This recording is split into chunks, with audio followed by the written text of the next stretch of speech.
À toi de jouer.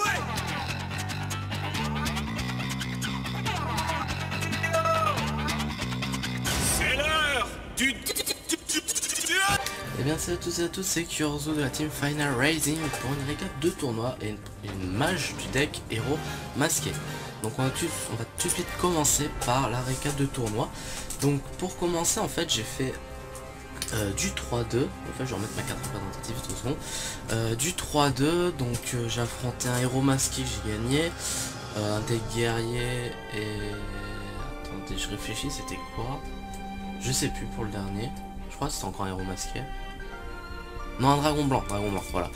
Et j'ai perdu face à un zombie assez bien tourné et un Shadow Sattel, voilà. Donc j'ai fini 5ème sur 15, c'était des rondes suisses. J'ai perdu en gros contre les deux premiers du tournoi, donc je suis quand même assez content, vu que c'était en plus mon premier tournoi. Et voilà, donc j'ai fait pas mal d'échanges, un achat, et je vais vous montrer tout ça. Donc en achat, j'ai juste acheté mon Bujin Arasuda à 4 euros. Pour mon deck Bujin, bah, c'est top, hein, et en plus voilà, 4 euros, je crois que c'était pas trop cher. Ensuite, alors ça, je les ai eu dans le booster que j'ai gagné dans le tournoi en fait, parce que hop, vu que j'avais que 9 points, j'ai eu qu'un booster, il a fallu que je gagne une partie de plus.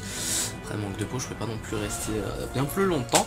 Il y a une carte qui n'est pas dedans, je vous dirai laquelle plus tard, parce qu'elle est dans mon deck maintenant. J'ai quand même eu numéro 18, j'ai topé, donc je suis content. Là-bas j'ai pris World Superstar, donc c'est ça le paquet que j'ai eu pour une carte bien précise et j'ai eu, donc je suis vraiment content.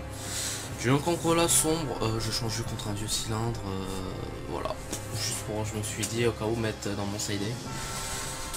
Une grue en super, j'en avais deux en super, une en rare, donc c'est juste pour la beauté du deck. Un Tenki, m'en fallait un troisième pour mon deck Bujin. Il est seulement en commune, hein, mais bon, je vais pas pleurer, m'en fallait une, voilà. Deux Honest en ultra. Bon, il y en a un qui est un peu le nom effacé, mais bon, c'est pas trop gênant.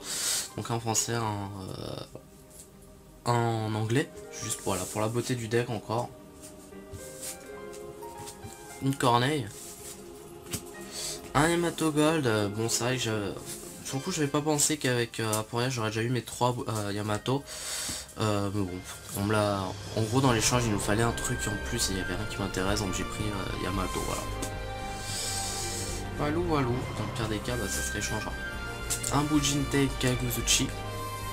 Vraiment là, mon Bujin sera bientôt fini, hein. Il me manque juste l'échange avec Aporia et je pense que je pourrais bientôt faire une vidéo de decklist. Un Susanoo, il m'en fallait un troisième. Et un Killing. Voilà. Donc ça c'est un peu pour la partie échange du truc. Donc je vais passer du coup à la decklist modifiée, accélérée et beaucoup plus performante de mon deck héros. Donc il me manque encore un Diane et un acide, mais bon. Éventuellement Diane je le remplacerai peut-être par un 0. Je pense qu'il y a de fortes chances que ça finisse comme ça. Donc voilà, on va commencer toujours par 3 brumes de l'ombre, hein. Comme j'ai déjà expliqué l'effet la dernière fois, je vais pas le réexpliquer, mais vous savez du coup que c'est performant. De nouveau Neos. La carte que j'ai eu dans World Superstar que je voulais à tout prix, donc j'ai vraiment eu de la chance. Donc au final mon tournoi, j'arrête le pack, il coûte 4,50, j'ai la carte en plus que je veux dans le paquet, tous les échanges, donc voilà. Pour mon premier tournoi je suis vraiment content. Donc Blazeman, lorsqu'il est invoqué, on peut ajouter une carte polymérisation du deck à notre main. Et il a un deuxième effet, on peut envoyer un monstre héros de notre deck au cimetière. Cette carte prendra l'attribut, l'attaque et la défense de ce monstre. Donc c'est vraiment très fort. D'autant plus que quand on ajoute une polymérisation, durant le tour on fera cet effet, on peut envoyer qu'un monstre. Spécialement monstre fusion exclue reste de ce tour. Donc voilà, franchement je trouve très fort.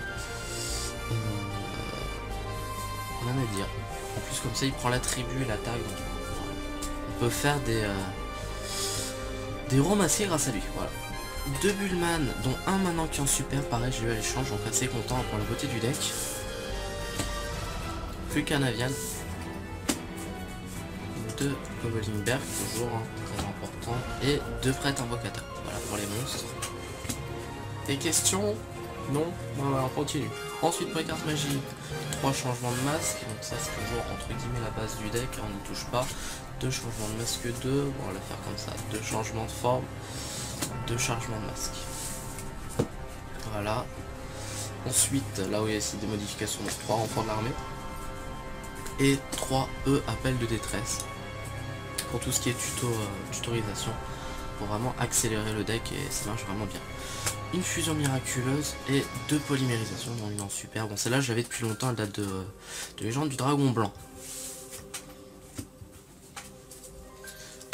Un sous-charge, pareil que j'ai eu à l'échange lors du tournoi, donc je suis vraiment content pour le sous-charge. Vraiment une carte très importante, en plus ça peut faire amener un mist et activer du coup son effet. Toujours un Reiki. Un Graal interdit, peut-être qu'il virera pour une fusion miracle et qu'elle partira en side.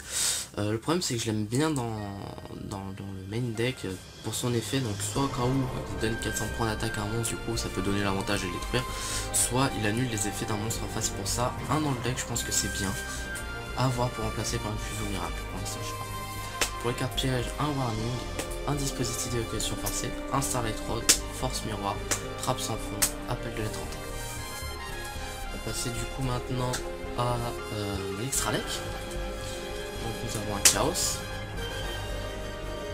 3 Dark Law, toujours à la base, donc loi des ténèbres pour ceux qui connaissent pas les mots anglais, 2 Vent Divin, 2 Koga, 2 Anki, l'illumination, héros élémentaire que j'ai eu pour 3 fois rien, j'ai eu contre un seigneur d'aider et la flûte d'invocation dragon en super rare, donc je suis vraiment content. Bon, il est un peu abîmé l'illumination, mais bon, sous pochette il est largement jouable et vu la puissance du truc, j'avais changé le mien à Poria parce que je jouais pas héros à ce moment là et voilà, comme ça je suis content, j'ai récupéré.